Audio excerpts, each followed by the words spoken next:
आ गया, ये रिएक्शन होता। तो कौन से पेशेंट को कौन सी दवा एक्शन करेगी, कौन सी रिएक्शन करेगी, ये डॉक्टर को भी पहले से पता नहीं होता।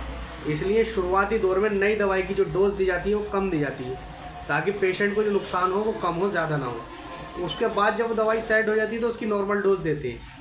तो ये तो रहा मेडिसिन देने का तरीका।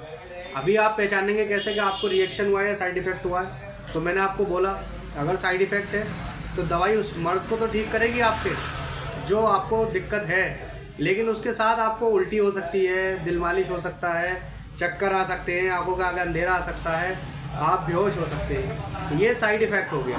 अभी रिएक्शन की बात करें, सूट ना करना। अभी आपने दवाई पी, आधे घंटे से पहले कोई दवाई काम नहीं करती है, आधे घंटे के बाद आपको खुजली चालू हो सकती है शरीर में, आपके शरीर में कहीं छाले पड़ सकते हैं, आपको उल्टियाँ भी हो सकती हैं। दूसरी बात ये कि जो इन्फेक्शन होता है वो ज़ख़म टाइप का भी हो सकता है रिएक्शन में।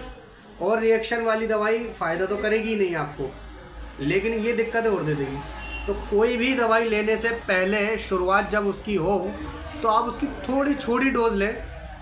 अगर आपने ज़िंदगी में पहले कभी नहीं ली है तो, अगर आप उसे ले चुके हैं तो आप नॉर्मल डोज लें, कोई दिक्कत ही नहीं है। तो बाकी अंग्रेज़ी दवाई का तो भाई ऐसे ही रहता है कि आज अगर काम कर रही है, कल करेगी नहीं करेगी, कितना करेगी कैसे, ये भी नहीं पता। पर कई बातें होती हैं। कुछ दवाइयों पे एक्सपायरी लिखी होती है, वो उसी टाइम एक्सपायर होती है।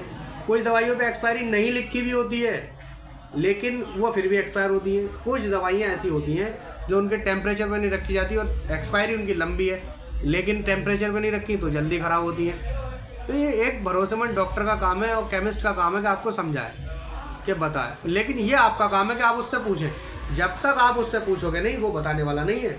उसको ज़रूरत ही नहीं है भाई इतनी टेंशन लेने की, क्यों लेगा पड़ी लगनी।